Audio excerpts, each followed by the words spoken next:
자, 이번에는 코로나19 상황을 좀 짚어보겠습니다. 지금도요, 아직 강력한 사회적 거리 두기를 하고 있는 때입니다, 지금요. 그런데요, 보시죠.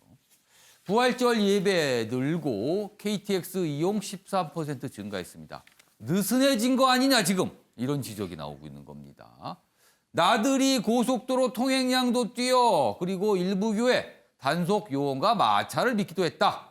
정은병 질병관리본부장, 사람들 접촉 많아 긴장 이렇게 얘기하고 있습니다. 접촉이 그동안 최근에 늘었다는 거잖아요. 생활 방역 전환 여부 주말께 결정이다. 관련 기사 하나 더 보겠습니다. 하루 확진 30명대 그렇습니다. 많이 줄었죠. 지금 50명 밑으로 내려가면 어느 정도 목표치 설정인데 그 밑으로 좀 빠지고 있어요. 완치율 70% 여기까지는 긍정적인 수치들입니다. 그런데 코로나 하산길이 더 위험하다. 내용 보겠습니다. 생활 방역 대비 구체적인 실행 방안 논의되고 있는데 정부 걱정하고 있습니다. 지난 주말 사람 간 접촉 급증 이거 걱정됩니다라고 지금 정부가 밝히고 있습니다. 일부 섣부른 긴장 완화 움직임은 경계해야 된다는 목소리도 있습니다. 윤경호 의원님, 확실히 주말에 사람들이 좀 많이 나온 것 같아요. 봄이고요. 예. 그다음에 부활절이고 그러니까 특수한 요인이 작용한 거 이해합니다. 예. 생활 방역이라는 게 쉽게 말하면은 경제 활동을 다시 재개합시다. 예. 일상생활을 재개합시다 이런 예. 거잖아요. 지금 사회적 거리두기라는 건 약속도 취소하고 예. 회합도 자제하고 예. 회의도 연기하고 뭐 이런 거 아니겠습니까? 심지어 재택근무하는 데도 있지 않습니까? 예. 그러나 그러다 보니까 경제가 지금 계속 곤두박질 치고 있고 걷잡을 수 없이 되고 있고 이런 식의 액티비티 크라이시스라고 영어로 얘기하던데요. 경제 활동이 이루어지지 않음으로써 생기는 이 경기 침체 이거는 전례가 없다는 거잖아요. 예. 그래서 뭐 금융위기보다 더 심하다. 예. 뭐 미국 학자들은 뭐 30년 대공황보다도 더 심할 수 있다 이렇게 얘기하는데 예. 문제는 그럼 앞으로 이번 4월 19일 이후에 예. 정부가 나서서 이제부터 생활 방역 그러니까 일상생활을 해도 됩니다라고 예. 선언을 했다. 예. 그리고 나서 다시 확진자가 폭증을 하면 예. 정부 탓을 할 겁니까? 아. 아니면 그 다음에 사후 약방문? 예. 그래서 저는요 이 시점에서는 우리 모두가 지금 사회적 거리두기라든가 예. 또는 기본에 충실하는 거 있지 않습니까? 손 예. 씻고 마스크 쓰고 예. 상대에 대한 배려하고 이런 거 조금 더 지키는 건 맞는데요. 지금 시점에는 방역 전문가, 예방병 전문가, 예방 전문가들의 얘기에 귀를 기울이자. 초창기에 예. 중국과 중국의 입국자들을 예. 완전히 예. 문을 닫아 거는 게 맞다. 또 경제 침체를 우려해서 예. 완전히 닫아 거는 거 안 된다. 예. 정무적인 판단들이 많이 작용했던 시점이 있지 않았습니까? 예. 그러나 점점 시간이 지날수록 다른 것보다는 방역이 우선이다. 사망자가 200명, 예. 확진자가 10,000명 넘어가는 상황에서는 예. 잘못하면 공동체 전체 존립이 흔들릴 수 있다. 이런 위기감이 있기 때문에 예. 이럴 때일수록 다시 예. 정부 전체 회의를 할 때 방역 전문가, 예방병 전문가들의 의견을 가장 존중합시다. 예. 저는 그 얘기만 좀 하고 싶습니다. 그러니까 지금 방역 전문가들은 아직도 긴장을 하고 있습니다. 아직은 아니다. 이런 말 강조하고 있는 겁니다. 지금. 자, 코로나19와 관련해서 나라 밖 상황, 일본과 러시아 이야기 좀 보겠습니다. 일본 넘겨주세요, 기사. 뒤늦게 뭔가 확 올라가는 모습이죠. 지금 보면 일본 야간 외출 자제 압박, 경찰봉 들고 순찰하는 일본 경찰관. 그러니까 나오지 말라는 거예요. 나오면 경찰봉 들고 이렇게 하고 사람들한테 뭔가 제지하는 모습도 이렇게 포착이 돼 있다는 겁니다. 기사 보겠습니다.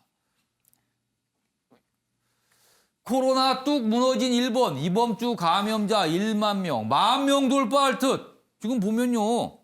일본은요. 계속 이게 아주 오래 갔습니다. 그래서 뒤늦게 지금 갑니다. 올림픽 연기 결정이 있는 이후부터 갑자기 뛰기 시작해서요. 걷잡을 수 없이 가고 있습니다. 지금요. 뒤늦게 터진 겁니다. 지금. 신규 확진자 나흘째 최다 총 8,000명 넘어섰고요. 곳곳 환자 밀려들면서 병원은 포함이다. 그렇습니다. 코로나19가 확진된 모든 나라에서 나타나는 공통된 현상 그대로입니다. 지금까지 일본은 좀 다르다, 독특하다 이랬잖아요. 안 다릅니다. 똑같습니다. 그냥 갑니다. 그대로. 10곳에서 폐렴 의심 환자 이송 거부하는 경우도 있답니다. 이러면 이거 의료 체계에 문제가 발생을 하는 거예요. 의료계 응급 진료 체계 붕괴 조짐이다. 그리고 여기 뭐 경찰봉 등 경관 번화가 야간 순찰 그러면 시민 귀가 종용을 했다. 그러자 일본 내 일각에서는 헌병을 연상한다. 그러네요. 뭐 이게 빨간 완장까지 차고 이렇게 하니까 이게 그렇게 보기는 좋지는 않다. 뭐 이런 지적까지 있나 봅니다. 자, 이와 관련된 영상이 좀 하나 있는데요. 확인해 보겠습니다. 번화가의 모습입니다. 지금 뭐 이렇게 많은 분들이 찍어서 이제 올린 영상 중에 하나인데 뭔가 경찰이 가서 왜 돌아다니냐고 지금 얘기를 하고 있는 거예요. 지금 그러면서 뭔가 얘기를 하고 있죠. 귀가를 조용하는 겁니다. 들어가라고. 돌아다니지 말고 들어가라고. 뭐 이런 모습입니다. 지금 이게 일본에서 나타나는 현상이고요. 이번에 러시아 상황 좀 보겠습니다. 러시아도 지금 확진자가 늘고 있습니다. 모스크바도 패닉이다. 그런데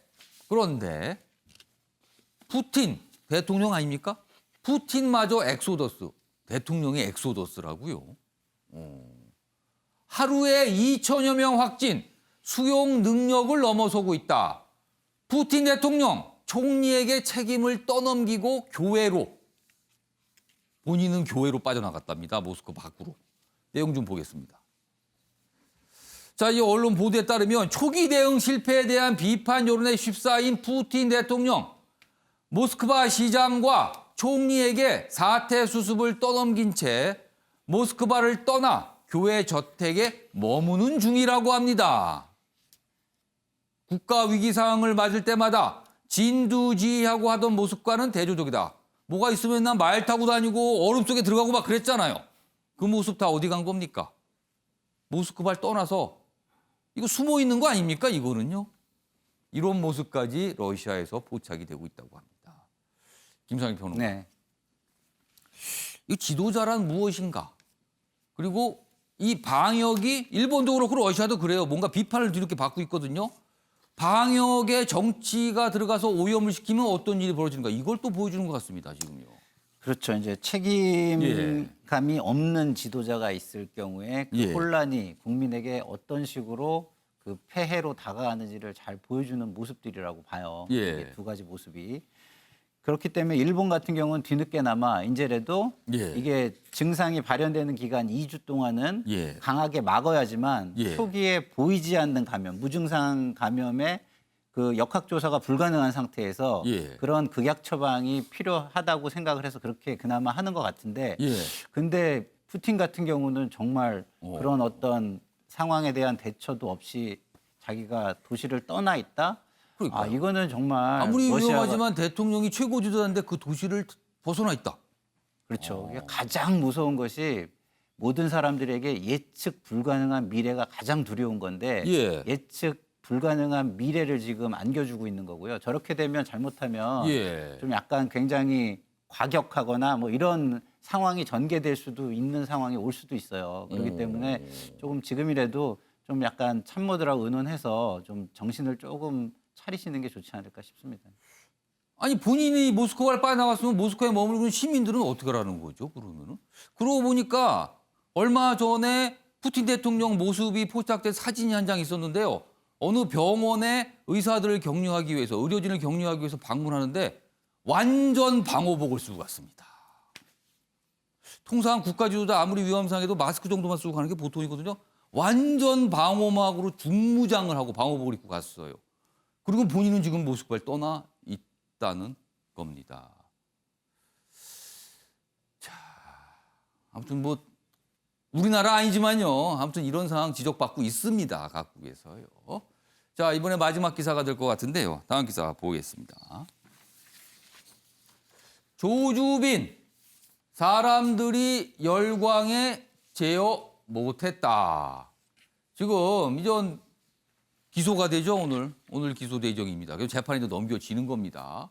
그런데 뭐 이런 식으로 이게 뭐 핑계입니까? 뭡니까, 이거는요. 조 씨, 변호사님 사임 안 하실 거죠?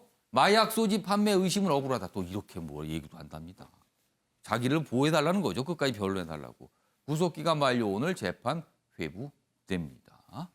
자, 이호희 변호사. 네. 뭐 여기에 기사 내용에는 속해 있지 않지만 일단 범죄단체 조직 혐의는 일단 기소 내용에서 빠진 걸로 나와요. 이건 어떻게 된 겁니까?